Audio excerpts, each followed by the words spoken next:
Assalamualaikum warahmatullahi wabarakatuh. Selamat datang kembali di channel Mr. Zack Pendongeng Horor. Halo, apa kabar teman-teman sekalian? Semoga kita semua diberkahi oleh Allah dengan rezeki yang luas, kesehatan yang prima, kemudahan, kebahagiaan hidup dunia dan akhirat. Amin ya rabbal alamin. Untuk malam hari ini Mr. Zack akan bercerita mengenai kisah mistis tentang ikan, ya, tentang ikan. Tapi sebelum kita ke cerita, Mr. Zack ingin mengucapkan banyak-banyak terima kasih kepada kawan-kawan subscriber yang sudah mendukung, kepada teman-teman semua yang sudah mendukung berkembangnya channel ini, yang sudah like, share, komen, dan subscribe. Hal jazaul ihsani ilal ihsan. Tidak ada balasan atas satu kebaikan kecuali kebaikan itu sendiri. Bagi teman-teman yang sudah berbuat baik, semoga kebaikan teman-teman dibalas oleh Allah dengan kebaikan yang lebih baik lagi. Bagi teman-teman yang mendengarkan tapi belum subscribe, mohon di subscribe. Di samping subscribe adalah sebuah kebaikan, subscribe juga membuat Mr. Zack lebih bersemangat dalam membuat konten terbaru. Oke, kita ke cerita. Cerita ini didapat dari kerabat dari Mr. Zack, ya. Seperti biasa ya, Mr. Zack itu kalau kumpul-kumpul dengan teman, dengan kerabat, pasti lebih senang bahas tentang horor, ya. Tentang seorang kawan dari kerabat Mr. Zack, ya. Untuk lebih memudahkan bercerita, Mr. Zack akan bercerita dari sudut pandang si narasumber. Kejadian di kota Semarang pada tahun 80 atau tahun 90-an, ya, tahun 80 atau tahun 90-an. Oke, tersebutlah kita samarkan saja si orang yang mengalami ini sebagai, namanya adalah Pak Budi, ya. Ini jelas nama samaran, ya. Pak Budi ini bekerja di sebuah perusahaan di mana sifat pekerjaannya ini, Pak Budi ini kerja dalam shift, ya. Kadang shift pagi dari jam 6 pagi sampai jam 2 siang, kadang shift siang dari jam 2 siang sampai jam 10, ya, jam 10 malam. Dan kadang shift malam juga, ya, dari jam 10 malam sampai jam 6 pagi, ya, begitu seterusnya, ya. Karena tahun 80-90 itu kan teknologi belum seperti saat ini, ya, dimana juga kendaraan umum juga tidak sebanyak saat ini, dimana jalan-jalan masih boleh dibilang banyak yang gelap, banyak tanah-tanah yang masih kosong. Maka perusahaan tempat Pak Budi bekerja ini membuat suatu kebijakan untuk karyawan yang bekerja pada malam hari itu diberikan fasilitas antar jemput. Jadi kalau misalkan masuk siang jam 2 siang, pulang jam 10, itu jam 10 malam itu akan diantarkan oleh mobil kantor, gitu, ya. Kalau yang shift malam berarti juga dijemput oleh mobil kantor, gitu.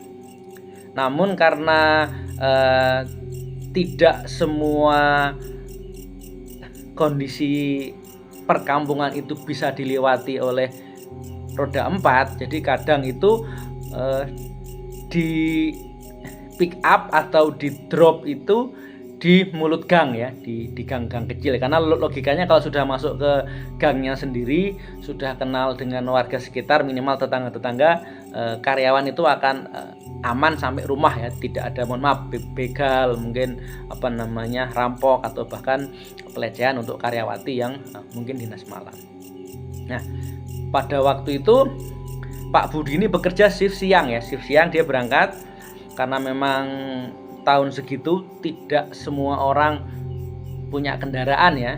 Bahkan sepeda angin pun nggak semua orang punya, ya. Jadi Pak Budi ini berangkat naik angkutan umum, ya. Kalau di Semarang biasa disebut sebagai Daihatsu, ya. Angkutan seperti mobil Suzuki Carry warna oranye, gitu, ya. Naik Daihatsu, kemudian sampai di tempat bekerja dan bekerja seperti biasa. Jam 10 sudah siap-siap untuk pulang. Hanya saja ini dari sekitar maghrib tadi itu hujan sangat lebat.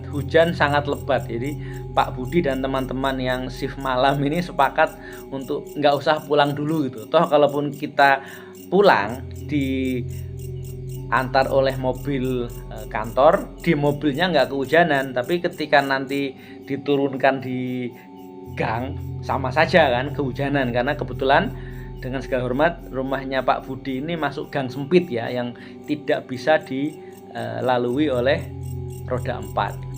Ya sudahlah, karyawan-karyawan yang boleh dibilang rumahnya di gang-gang sempit ini menunda pulang ya, ada yang rokokan, ada yang main catur ya dan sebagainya. Yang mau pulang ya pulang gitu sambil si drivernya menjemput karyawan yang mungkin mau shift malam tapi terlambat gitu.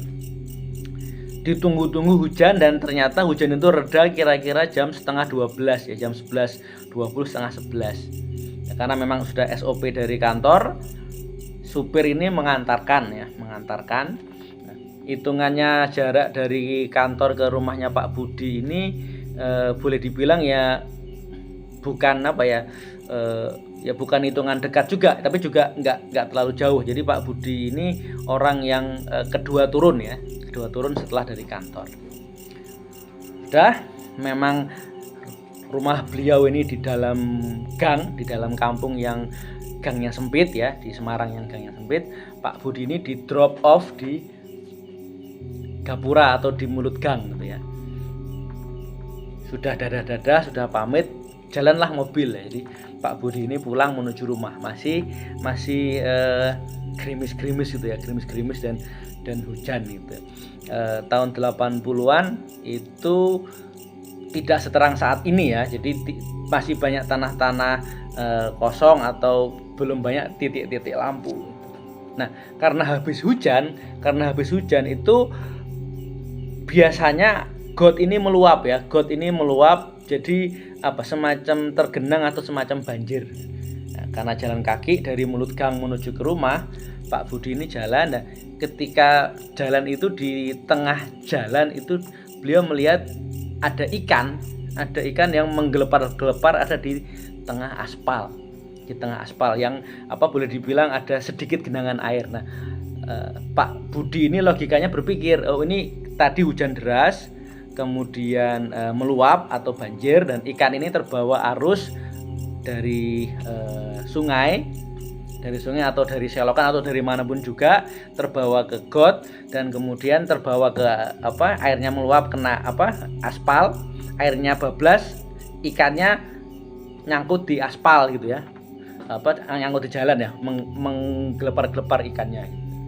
Nah, Pak Budi ini mau ngambil ikannya mau diambil lumayan nih, ikan sungai ya, ikan liar, ikan sungai lumayan bisa dibuat sarapan besok gitu. Diambil, tapi ketika diambil tiba-tiba semacam ada perasaan dikembalikan aja ke dalam got ya, dikembalikan aja ke dalam air biar dia pulang gitu, macam-macam ya.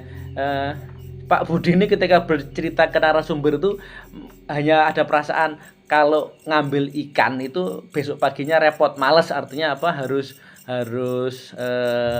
membelah ikan dulu, bersihin, buang sisinya, ribet lah. Mending kalau mau makan ikan beli di pasar, sudah dibersihkan, sudah hilangi insang dan sisiknya. Jadi ikan yang tadi menggelepar-gelepar yang masih hidup tadi Pak Budi ambil, ikannya warna hitam ya,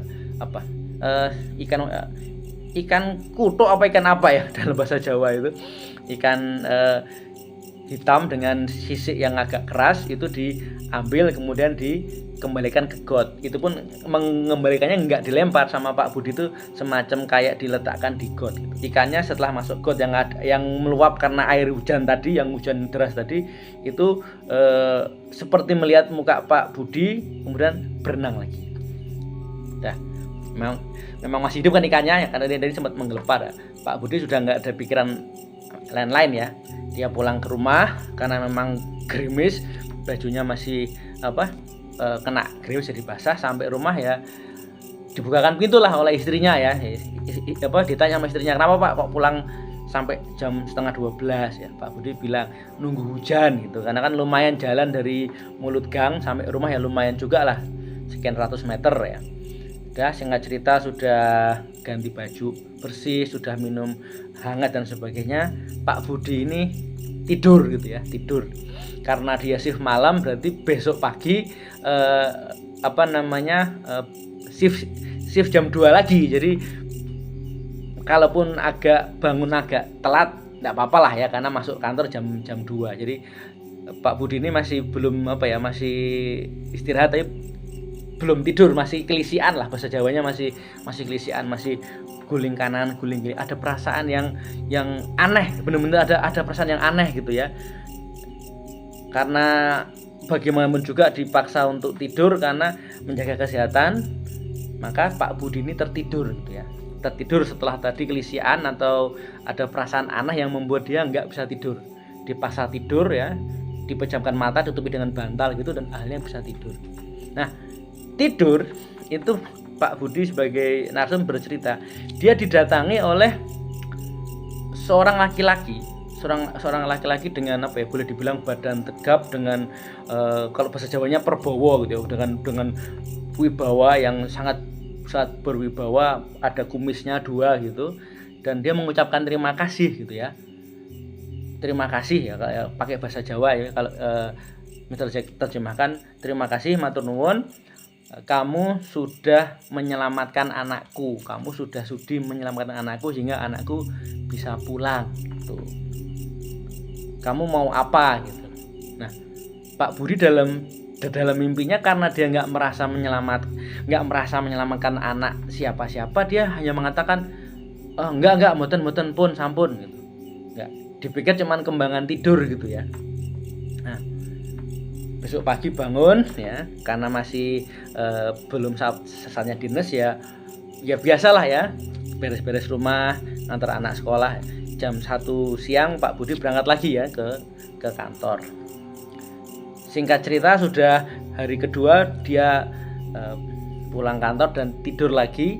Cuman menjelang tidur itu ada perasaan aneh ya, bukan menakutkan, tapi semacam kayak perasaan kayak di kamarnya ini yang secara logika hanya berdua, dia dan istrinya, tapi seperti penuh dengan orang-orang atau penuh dengan makhluk-makhluk lain, tapi makhluk tersebut tidak mengganggu atau tidak menakuti gitu, malah seperti senyum gitu. Karena istri sudah tidur, Pak Budi ini mencoba lagi untuk tidur gitu. Nah, di malam kedua ini datang lagi laki-laki bersama anak kecil, laki-laki yang wibawa, anak kecil laki-laki juga mengucapkan terima kasih kamu sudah menolong anak saya sehingga anak saya bisa kembali pulang ke rumah. Nah, kamu meminta apa sebagai ucapan terima kasih saya gitu. Di dalam mimpinya, karena Pak Budi nggak merasa menyelamatkan anak siapa-siapa, dia mengatakan tidak, saya nggak, bukan saya, mungkin Anda salah alamat gitu dalam mimpinya Pak Budi. Tapi si anak kecil itu akhirnya yang cerita gitu, bukan Pak D gitu ya, Pak D yang mengembalikan saya ke air. Kalau nggak ada Pak D mungkin saya sudah mati, tapi Pak D ambil, Pak D taruh lagi di air, maka saya bisa pulang ke rumah saya. Pak Budi baru ngeh, ternyata yang ikan yang dia mau ambil dibawa pulang, kemudian tapi dia urungkan niatnya kembalikan ke air, itu ternyata bukan ikan hewan, tapi ternyata semacam kayak alam biswab ya, mungkin semacam kayak siluman ikan gitu ya. Jadi ikan itu bisa pulang lagi ke rumah.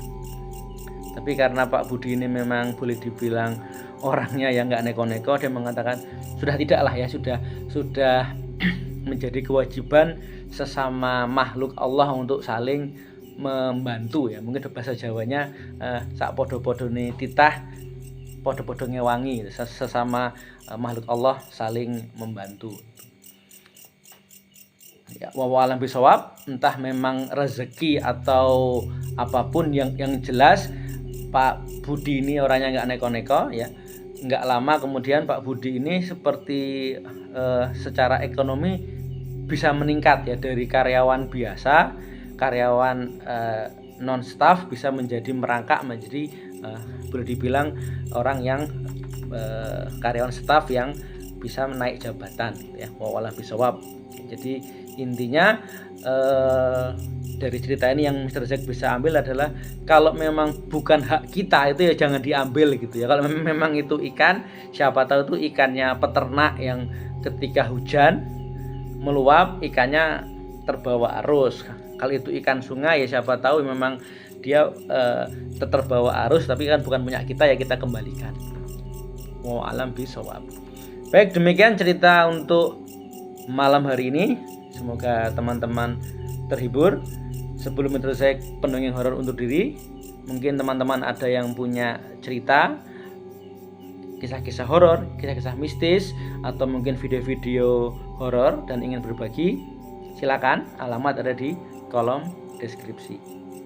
Sebelum Mr. Zack pendongeng horor undur diri, sekali lagi terima kasih matur nuwun untuk semua teman-teman yang sudah mendukung berkembangnya channel ini. Wassalamualaikum warahmatullahi wabarakatuh.